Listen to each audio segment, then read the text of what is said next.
welcome to the Edward Jones Chatting Cage. I'm Alexa Dat. One of my favorite shows here is this one because you, the fan, get to be involved and you get to ask your questions to today's special guest, Hall of Fame inductee Jack Morris, who's going to join us in just a little bit. But first, let me remind you how you ask your questions. So you can click the button below to sign in or sign up to get some FaceTime with Jack and ask your questions to him live here on the show. Or you can tweet me using the hashtag Chatting Cage. I will see your question and make sure we get it over to Jack. So two simple ways to get your questions in for the show today. Let's go ahead and welcome in Hall of Fame inductee Jack Morris, who is down in D.C. for All-Star Week. Jack, thank you so much for joining us here on the Edward Jones Chatting Cage. How's it going today? It's great. We just went through a tremendous downpour here at the ballpark at National Park here in D.C., but it looks like they are going to drain it pretty quickly. It's going to be playable, and we're excited about getting the game put in on time. All right, kudos to the grounds crew there for getting that done. Jack, we're going to jump right into it. We have some fan questions for you here on Twitter. We have Carol James 92 who wants to know, she's going to be there in Cooperstown in 2 weeks, and she's excited for Induction Sunday. She said, how are you coming along with your induction speech? Well, I'm finished with it. Although, you know, the more I think about it, the more I think, you know, I got a week left to go. Maybe I should write a different one and start all over. But it's a difficult thing to do, to try to put into words your entire career and all the people you want to thank and show your appreciation to the great effort that they made it for you. And, you know, you only got a short amount of time to do that. So it's not the easiest thing to do. Well, I'm sure we're going to be pretty thrilled to be able to hear it. Maybe you can give us a little bit of a sneak peek as we continue here on the Chatting Cage. We have a fan here joining us live on the Edward Jones Chatting Cage. Jack, what is your name and what is your question for Jack Morris? Hi, Jack. My name is Nick from New York, and my question for you is, how did you feel after Game 7 of the '91 World Series? Wow, what a great question. You know, I don't know as though I've ever felt a better moment in my baseball career. It was like total joy, total exhaustion, because it was a long game. The adrenaline was flowing for the entire series for both teams. The Atlanta Braves played a great series. The Minnesota Twins played an equally great series. It was a phenomenal representation of how the game can be played. And quite honestly, every game was dramatic, and Game 7 was no different. I was totally spent by the end of the game, but, man, what joy came over me. It was, if I could give you a gift, it would be that feeling I had after that game, because you know all the hard work was rewarded with something that will last a lifetime. Earning one of your 4 World Series rings, Robin T_6 asks, which World Series ring stands out to you the most? You know, it's not really a question I can answer. I would say all of them. You know, winning the first one is always special in its own way, because, you know, you don't know if you ever get that opportunity. And with the Tigers in '84, we beat the Padres and won our first World Championship. Then I went home, and '91 was special. You know, I had a personally good playoffs and World Series there, and our team won, and I'm a hometown kid, and I got to celebrate at home with my friends and family, and that doesn't get a whole lot more special than that. And then back-to-back years in Toronto where you go to a different country, and yet I felt a part of that community just like I did in Detroit and Minnesota. So, you know, they're all great. I can't really distinguish one from another. You mentioned 1984. KJ Edwards 13 says, what do you remember the most about that no-hitter in '84? You know, I remember as we're going along, several thoughts come to mind. I remember what great defense I got from my teammates behind me. There was a couple outstanding plays that I typically wouldn't see my buddies doing behind me, but they made the plays that were crucial to get a no-hitter. I remember a drunk over the top of the dugout drinking beer. And I told him to quit drinking. He said, you're wasting a good opportunity to see some baseball history. And when I said that, my pitching coach looked at me like I was nuts. And I looked at him. I said, Roger Craig was his name. I said, Raj, don't worry, I'm going to get it. And I told the drunk to quit drinking. I said, you got to just relax a little bit. And 2 innings later, they kicked him out, so he never got to see the thing. That's pretty wild, considering you kind of broke that golden rule in baseball. You're not supposed to bring up the no-hitter, especially to the pitcher, but you're like, well, I am the pitcher, so I can bring it up to anyone I want. You know what? I wasn't that superstitious a guy. I figured if it's going to be, it's going to be. you know, I had more control than anybody else. I just had to go out there and try to execute. But, you know, I didn't feel like I was jinxing myself because I had the mojo working that day. All right, pretty impressive. Got another fan question for you here in the Edward Jones chatting cage. Hey, what's your name? What's your question for Jack? Hi, I'm Addison, and I was just wondering what the best piece of advice you've received during your career was.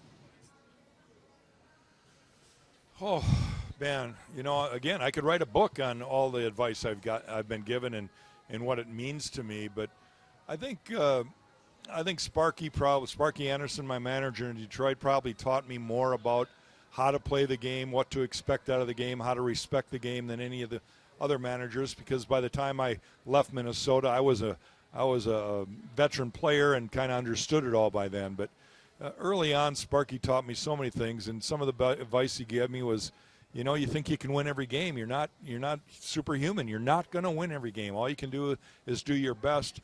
And when you can go after a game, go home at night and sleep well because you knew you gave your best, that's all you need to do, whatever the result was. And I think that was the best advice I ever got because it finally helped me to relax, knowing that you're right. I can only try the best I can, be prepared physically and mentally. And if I lose a game, it wasn't meant to be anyway. Jack, you mentioned you could write a book based on all the advice that you've gotten. What would the title of that book be? Words of Wisdom by Jack Morris's friends and family. Pretty simple. All right, cool. Back to Twitter here. S. Callahan81 said, who are some of the legends you're looking forward to talking to at the induction ceremony? You know, the truth be known, the two people that I wanted to share with the most are no longer there. Three people, actually. Harmon Killebrew was a guy I grew up watching and idolizing, and, you know, I knew him as a person in his last few years. He was a friend. He was somebody that I think so highly of, and he's no longer with us. Kirby Puckett, my teammate, would have been fun to share that with him. He's no longer there to share it with me. And of course, Sparky Anderson, the great manager I had in Detroit for 13 years, is no longer there either. So there's still a lot of great people, some of the best people I've ever known in the game of baseball. And the greatest players that ever played the game are going to be there. And, you know, it's really not so much the people that I do know, it's the people I don't know that I'm looking forward to getting to know a little bit. Jack, that leads me to the EDJ question of the day. Can you put into words what you're going to be feeling there on Induction Sunday when you stand there at the podium at Cooperstown? The best way to describe it, I think, is I'm going to be totally humbled by it. Sometimes I think it's been surreal. Do I really deserve this? Is this something that, you know, is in my cards for me personally?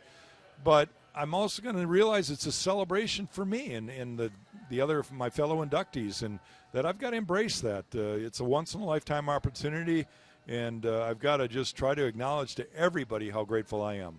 So when we have a lot of big events like this, we often ask players or coaches how many tickets they got to Cooperstown or to the game. So how many family members are you going to have there with you? Because Jason Anson is curious on Twitter, how many members of your family are going to be along with you on Sunday?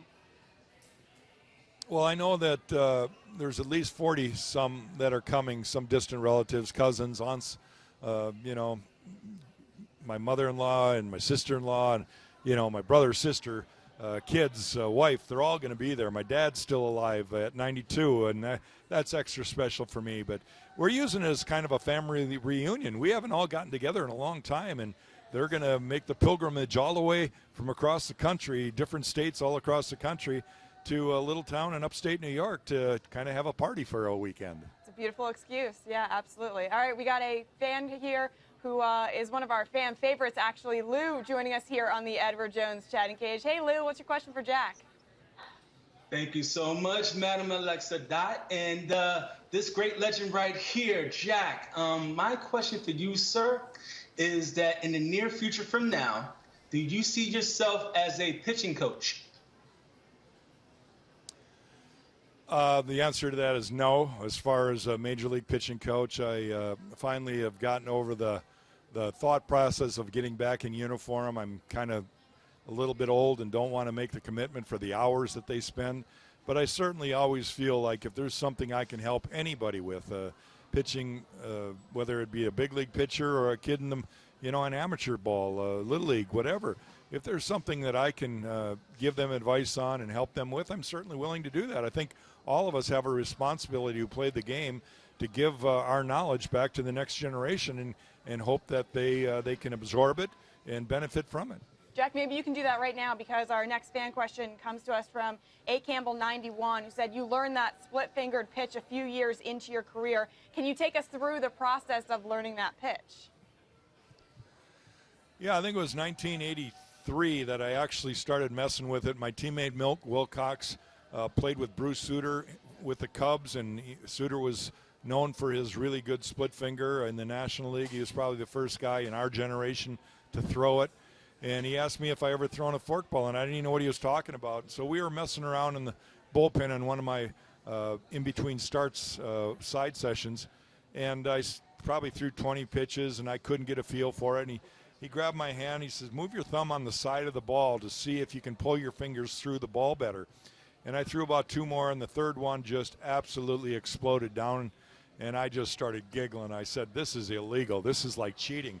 It's like throwing a spitball. And I kept practicing, and I threw more and more good ones, and really 2 starts later I used it for the first time in the big leagues, and I had it to myself for an entire year. It was a pitch that I just to this day I am just enamored and just thrilled with knowing how to throw it, and I can't believe that more guys aren't throwing it in the big leagues now. I know that it does put a lot of stress on your elbow, and there's no doubt about that, but there's also exercises you can do to keep that elbow strong. So it worked out for me quite well. Yeah, pretty impressive. All right, we got another fan for you here. Daniel is standing by, wants to get some FaceTime with you, Jack. Hi, Daniel. What's your question for Jack? Hello, Mr. Morris. Congratulations on your Hall of Fame vote. My question for you is, Alan Trammell is also being voted into the Hall of Fame. What is your favorite memory with Mr. Trammell?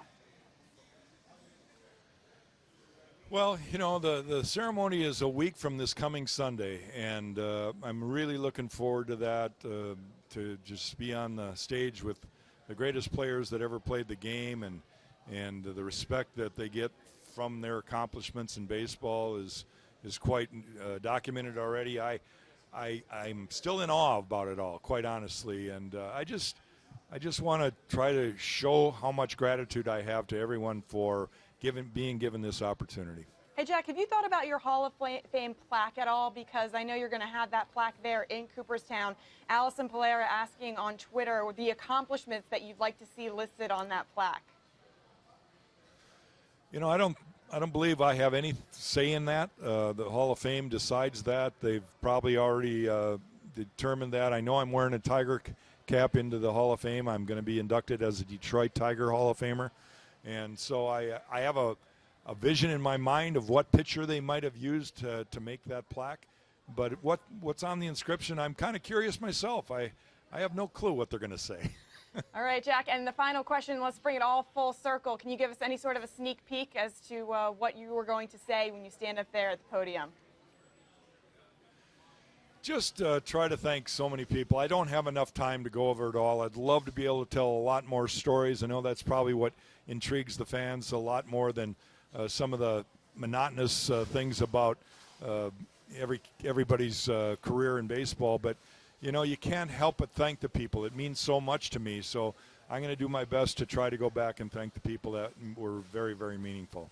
Absolutely. That's what it's all about. Jack, congratulations. We will see you in 2 Sundays from this past Sunday, being inducted into the Hall of Fame in Cooperstown, and a family reunion for you there with your family. Enjoy All-Star Week, though, this week as you're down there in D.C., and we'll see you soon. Thanks, Jack. Thanks, Alexa. And thank you to the fans for all of your questions that you submitted on Twitter and for joining us here in the Edward Jones Chatting Cage. We have Chatting Cages coming up all season long, so make sure you check out the schedule on MLB.com. But until then, we'll see you next time. I'm Alexa Dat.